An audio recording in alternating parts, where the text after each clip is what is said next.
Welcome back to the Morning Line on TVG. Without further ado, we have special guests on the line with us, Peter Walder, trainer of senior Quisqueyano, who will be taking on Shared Belief in the Big Cap this weekend. Peter, how are you doing this morning? Hey, Peter. Good, good. How you guys doing? We're having a fun morning. We're doing well. We're doing well. You were actually to come here to the studio, make the drive from Pasadena, where you're staying, whatever the most luxurious hotel in Pasadena is, and join us on the set. But you couldn't because Senor Quisqueyano was just out on the racetrack at Santa Anita. How did he look? Yeah, he went great, man. He went really good. The kid that's getting on him, Bob, got me really good exercise. Bob has got me really good exercise rider, so he went good. I was very happy the way he went. And I mean, I would have loved to make it down there to the studio because I didn't realize that the traffic here in LA is just absurd. And it's worse than the rumors. Yeah, it could take you 2 hours to get 5 miles. Yeah, it's almost like being on the Belt parking lot in New York. Same thing. Hey guys, I do the drive all the time. Well, yeah, Peter, God bless you. well, welcome out here to Southern California. You must get up at 5 o'clock just to make it to the studio. Yeah. Something like that. Oh, yeah. 5 o'clock. I see that a lot. Something like that. Well, Peter, welcome to Southern California. Looking back at the Sunshine Millions, the first start for you here with Senior Quisqueyano, and you're 20-1 in the field of, I believe it was a smallish field, wasn't it? A field of 5 or 6 horses? Yeah, it in the was Sunshine a Million Classic? 6-horse field. Yeah. Yeah. 6 horse. Were you expecting something like that right away? You just gotten them, you claimed them the prior start for 62.5 for Mr. Palucci. You're going to the Sunshine Millions Classic. Are you thinking, I'm 20-1, why? Or is it kind of like a big surprise that he won the way he did?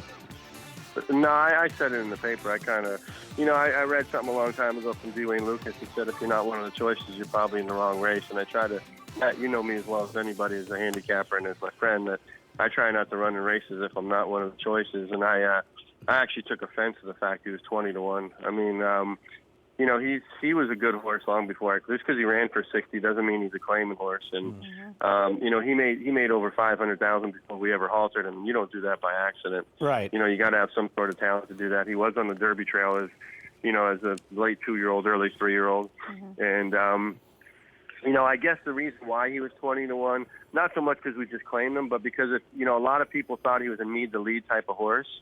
And just going into the race, me and Loooch, we dissected the race, and we just knew that.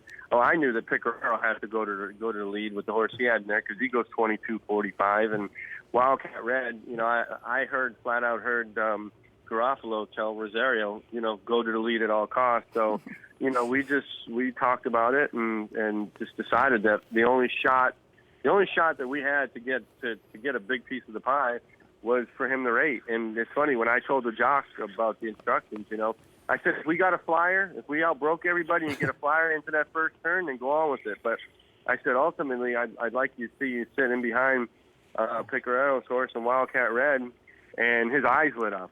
He was like, oh, thank God. And he came back, and Zaya said, believe me, this horse will rate. And I wasn't as confident that he would rate as he was, but when I seen him come out of the gate and they went to half 4-6 and he spent half, I knew, at the half-mile pole, I knew we had a real good shot to win. And it's funny because even though it was the first time we ran the horse, I knew that when he took the lead, they weren't going by him. I mean, he's a very tenacious horse, and I knew that even though it looked like they were getting to him, if you watch the gallop out, he galloped out 5 in front. And if they could have went around again, and they weren't going to beat him. So you took it. He's very tenacious. You took the 20-1. You took it kind of personal. You kind of the public. What are you doing? You said basically the public's telling you that you don't know what you're doing, and we just showed your stats. I've known you for 17 years, and you've been a 20 to 25% trainer. I mean, year in, year out for as long as I can remember. So you claim the source thinking Sunshine Million Classic, but you weren't thinking big cap, were you? You weren't thinking big cap. No. We obviously were never thinking that. I mean, we're just taking it. At what point? Yeah, actually, we were thinking big cap when Mike Lakeow came down to the director of racing here at Santa Anita. I've known Mike forever. Super nice guy. He came over and And I was walking out of the paddock, and he asked me, "What are you doing with your big horse?" And I said, "Well, we were looking at the Gulfstream Park Handicap, but I didn't like the idea of going a mile with them. That race is coming up stupid tough with Wicked Strong and Private Zone and Honor Code. I just think, I didn't want to cut back from mile 8 to mile." And he said, "Why don't you nominate for the big cap?" He said, "There's a lot of horses that are scared to run against Shared Belief." And, it could come up anywhere from, originally he thought it was going to be a 6 or a 7. It seems like it's going to be a bigger field now, of course, because I'm out here now. But, anyway, I mean, it's just, I like the setup of the race. From what I'm understanding, I guess that Crimson Giant, he's going to go to the lead, or Nemo, I guess, he'll go to the lead. And hopefully we could do the same thing and get the jump on the big horse. I mean, the bottom line is you got to be in it to win it. I'm not going to sit here and say that I'm going to beat that horse, but like I was just telling Joe Talamo this morning, who knows? I mean, Mike might make that patent 5 wide move and go blowing by us, or then again he might come up next to us and know he's been in a dogfight. I mean, he was in a dogfight about a month ago, and we got a little bit more time off, and you never know. It's a horse race. You got to be in it to win it, right? Peter, a couple of things. We're also hearing Moreno may be going in there this weekend. It looks like you could get a similar setup as far as the Sunshine Millions Classic goes, sitting off of quite a few speedsters in there. Now, he galloped this morning over the track. What are some of the things you look for from a horse that's getting over a surface for the first time or preparing to race on a certain surface for the first time? Well, it's funny, I jogged him yesterday, and everybody was saying this track was muddy. I thought it was fantastic. That's muddy. I'd like to train over a muddy track every day. Seems like you guys are kind of spoiled out here. Yeah. I mean, we got Except for the traffic.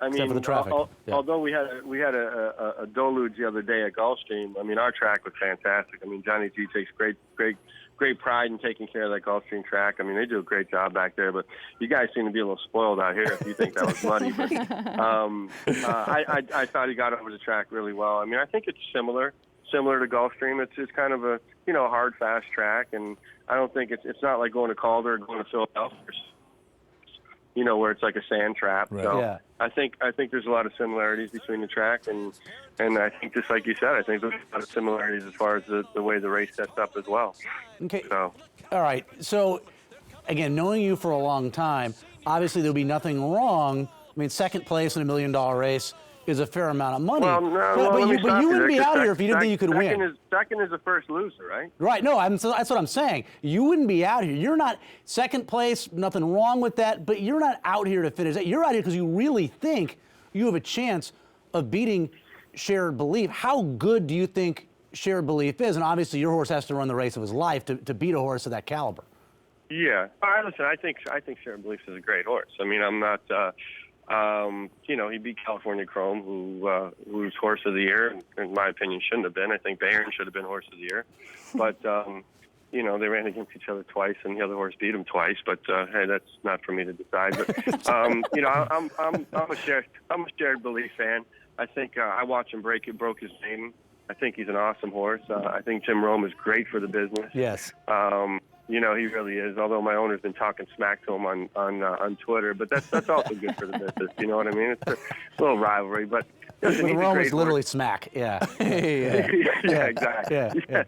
But I mean, you look back on the history of our game. I mean, how many great horses have gotten beat? I mean, Secretariat got beat, Man of War got beat.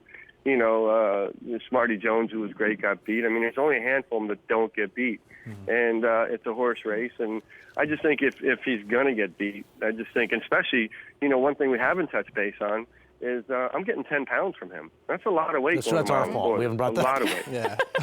Yeah. Thanks, Peter. That's a lot of weight. What do you make of that? What do you make of that? You think it's a big deal? What do I make of that? You think it's a big deal? Yeah. Going a mile and a quarter, it's a huge deal. Huge deal.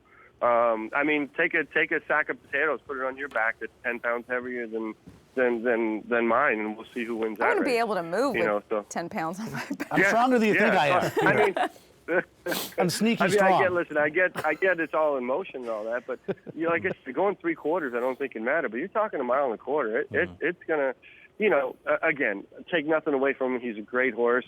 When it's all said and done with, if we ran second, even third, let's face it, we claim the horse for 60. If we run second or third in a Grade 1, pick up 200,000 or 100,000, it'd be fantastic, and I wouldn't be terribly disappointed like I was in the Breeders' Cup running second. But again, I didn't put this horse on the plane to run second. I put him on the plane believing that I had a shot to win the race. But Pete, let's we'll go back. See what happens. Let's go back. I just want to say Tommy. the Moreno going in the big cap, written by Brad Free, the Daily Racing Form. Just want to give credit there. All right. Okay. So Moreno in. Let's go back. I can't believe it was 4 years ago, almost. Yeah, it's crazy. Time flies, doesn't it? Because you gave me the Forest Freeze cap. I wore it proudly until I did misplace it. I think I've told you the story a couple of years ago. You misplaced it? I know. I was up by the pool at my place, left it there, went back. Somebody else has it. Somebody else wearing it proudly. I need another Forest Freeze cap. But this was. I wish you would have told me before I came out here. I would have brought you one. I would have put a tracker on. I thought either day this was the most exciting race. I know you're on the wrong end of it, but Amazombie ran his heart out, so did Forest Freeze. It was a 2-horse race.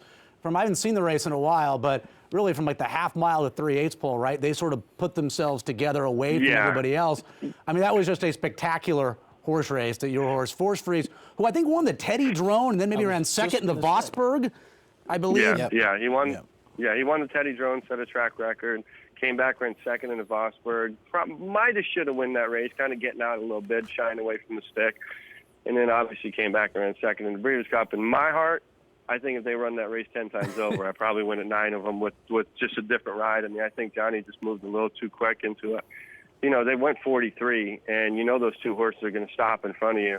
And I just think he kind of moved a little too early. And I think if you run that race 10 times over, I might have beat him 9. And even Trevor, I think my horse even caught Trevor by surprise. Yeah. If you go back and listen to Paul, he even says it's a matter of by how far. Meanwhile, my horse is coming back on. He gets speed ahead, or whatever it is. But I remember you came over. We were at the museum, and I was sitting there making love to a penguin, and you came over and asked me for a hat, and you said you looked depressed. I said I am depressed. I should have won the race. And you said you just ran second in the Breeders' Cup. I know. With the horse your owner told you. I was a little song and dance. I was trying to cheer you up a little bit. I don't know the penguin part of it, but.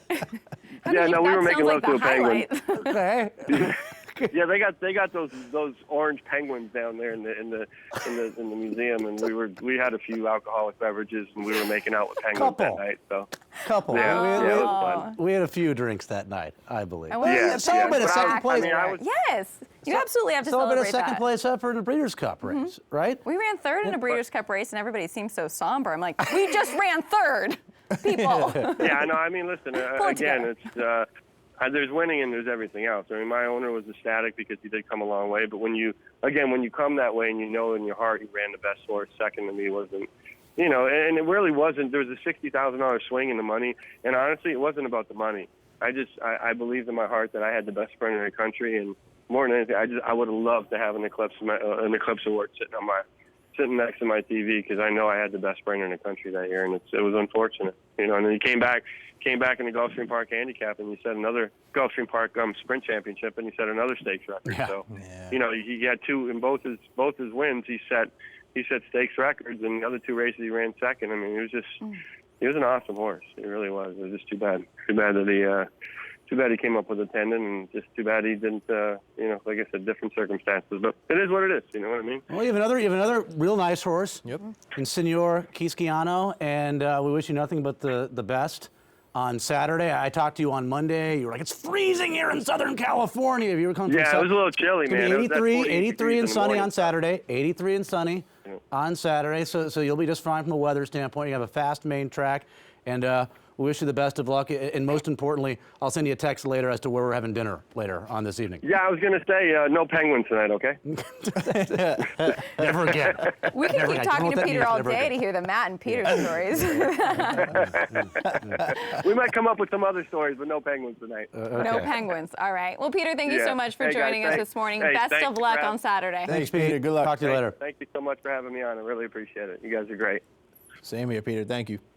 $1 million Santa Anita Handicap live at Santa Anita. Tonight. Right after I'm done eating, I'm walking out and I'm going home. That was highly entertaining, not just because he was full of information about Senior Quisqueyano, but full of information about Matt. Yeah, wow. Yep.